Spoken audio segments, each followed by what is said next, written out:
முதலில் தமிழ்நாட்டு தேர்தலில் ஏறத்தாழ 50-60 ஆண்டு காலமாக நடைபெற்ற தேர்தலில் ஜெயலலிதா ஆட்சிக்கு வந்தவுடன் 92 முதலில் நடைபெற்ற தேர்தல் பரங்கிமலைக்கு இருக்கின்ற கண்டோன்மெண்ட் தேர்தல் தான்.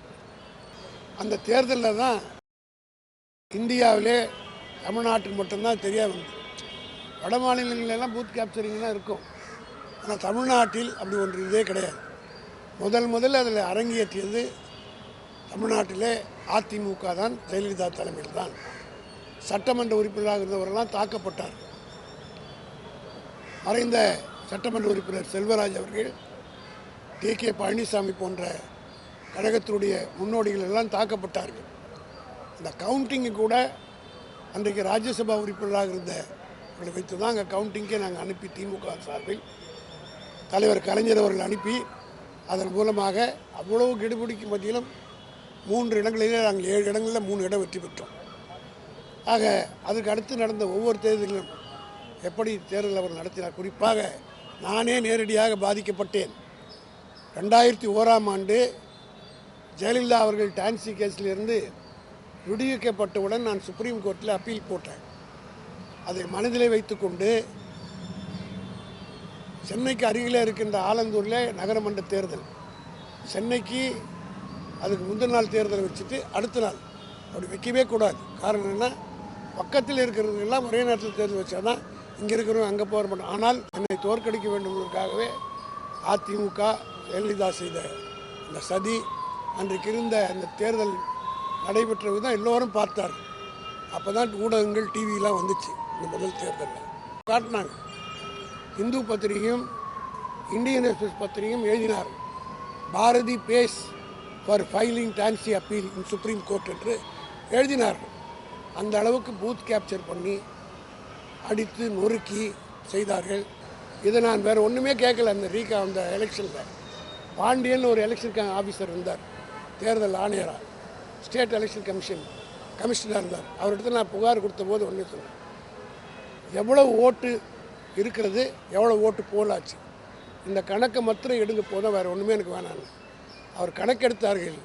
ஏறத்தாழ 20 பூத்தில், ஆலந்தூர் நகராட்சிக்கு உட்பட்ட 20 பூத்துகளில் 2000 ஓட்டுக்கு 2300 2200 என்று போலாச்சு. காரணம் என்ன, எக்ஸ்ட்ரா பேலட் பேப்பர் கொண்டு வருவாங்க, அதையும் கைப்பற்றி குத்தி போட்டார்கள். ஆக இதையெல்லாம் செய்தது அதிமுக என்பதை மக்கள் மறந்துடுவார்கள் என்ற எண்ணத்தில் செய்வார்கள். இன்றைக்கி தேர்தல் கமிஷன் அவங்ககிட்ட இருக்குது, ஸ்டேட் எலெக்ஷன் கமிஷன் எடுத்ததில்லை. இசிஐன்னு ஒன்று மேலே உட்காருது. அந்த இசிஐ யாருடைய ஐஏ என்பது எல்லாருக்கும் தெரியும். இந்தியாவில் இருக்கிற அத்தனை பேரும் அந்த தேர்தல் கமிஷன் யாருடைய கையில் இருக்கிறது தெரியும். அந்த தேர்தல் கமிஷன் இருக்கும்போது ஏன் பயப்படுறாங்க? நடந்து முடிந்த நாடாளுமன்ற தேர்தலில் தமிழ்நாட்டில் தான் எந்த கலவரம் இல்லாமல் வாக்குப்பதிவு நடந்து ஜனநாயகத்தை காப்பாற்றியதே தமிழ்நாடு என்று சொல்லத்தக்க அளவுக்கு நடந்தது. ஆனால் அவங்க வையம்பட்டி எப்படியாவது பிஜேபியோட போக வேண்டும் என்பதற்கு ப. சிதம்பரம் என்று குறிப்பிட்டதைப் போல இது ஒரு நொண்டி சாக்காக வைத்துக்கொண்டு சொல்கிறார்கள். நடந்து முடிந்த தேர்தலில் திமுக 40-40 வெற்றி பெற்றிருக்கு. அப்படியான ஒரு நிலையில் வரக்கூடிய ஒரு இடைத்தேர்தல், அதில் அதிமுக பெரிய பின்னடைவை சந்தித்திருப்பதை மறைப்பதற்காக அது மாதிரி பண்ணுறேன்னு நினைக்கிறீங்களா? அது மட்டும் இல்லை, அவங்க ஒன்றும் ஃபெயிலியர் ஆகிடுவாங்கன்றது. டெபாசிட் வாங்க ஏற்கனவே இந்த பார்லிமெண்ட் எலெக்ஷனில் பல இடத்துல டெபாசிட் போச்சு. இந்த தேர்தலிலும் டெபாசிட் போனால் இப்போ சசிகலா வர கட்சியை இணைக்க போகிறேன்னு அறிக்கை விட்டுருக்காங்க. இந்த சூழ்நிலையில் புறக்கணிதுன்னா அந்த கட்சியில் இருக்கிற யாரும் ஓட்டு போடக்கூடாது.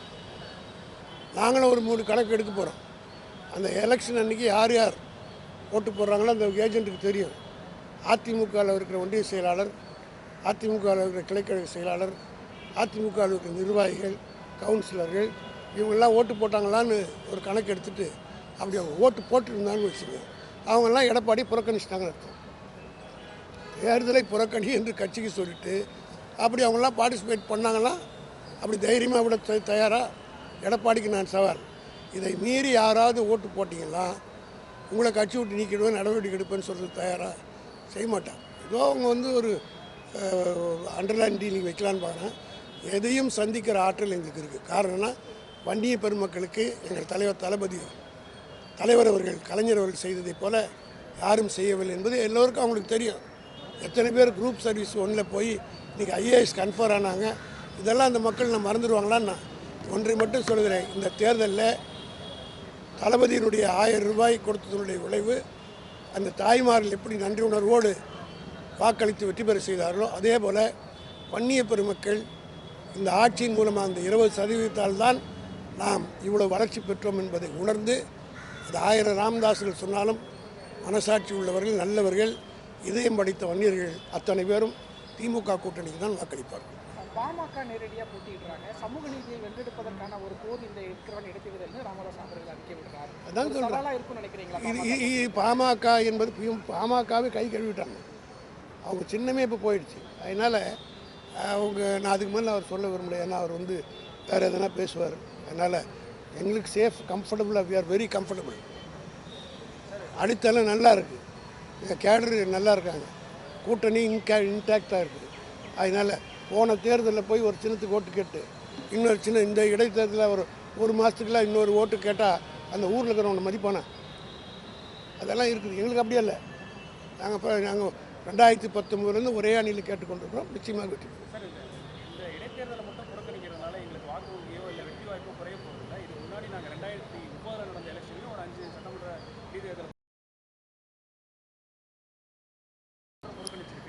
எங்க அந்த சுச்சுவேஷன்லாம் வேறங்க.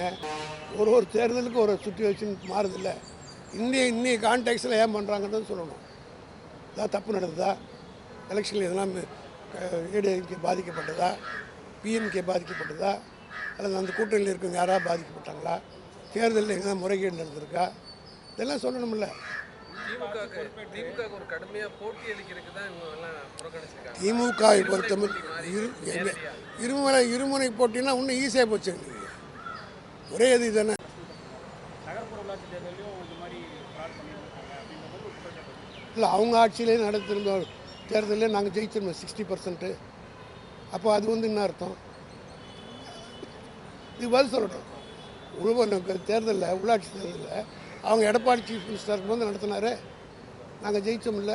எவ்வளோ எங்கள் தலைவர் நைட்டு போய் 1 மணிக்கு இந்த கொட்டுற பணியில் உட்காந்து தளபதி மு.க. ஸ்டாலின் அங்கே ஆர்ப்பாட்டம் எலெக்ஷன் கமிஷன் முன்னாடி நடந்தனால தான் சில அறிவிப்புகளை செஞ்சாங்க. நாங்கள் சட்ட ரீதியாக நீதிமன்றத்துக்கு போனோம்.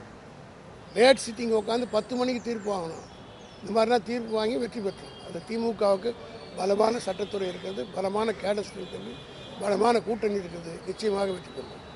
2012 திமுக புறக்கணித்த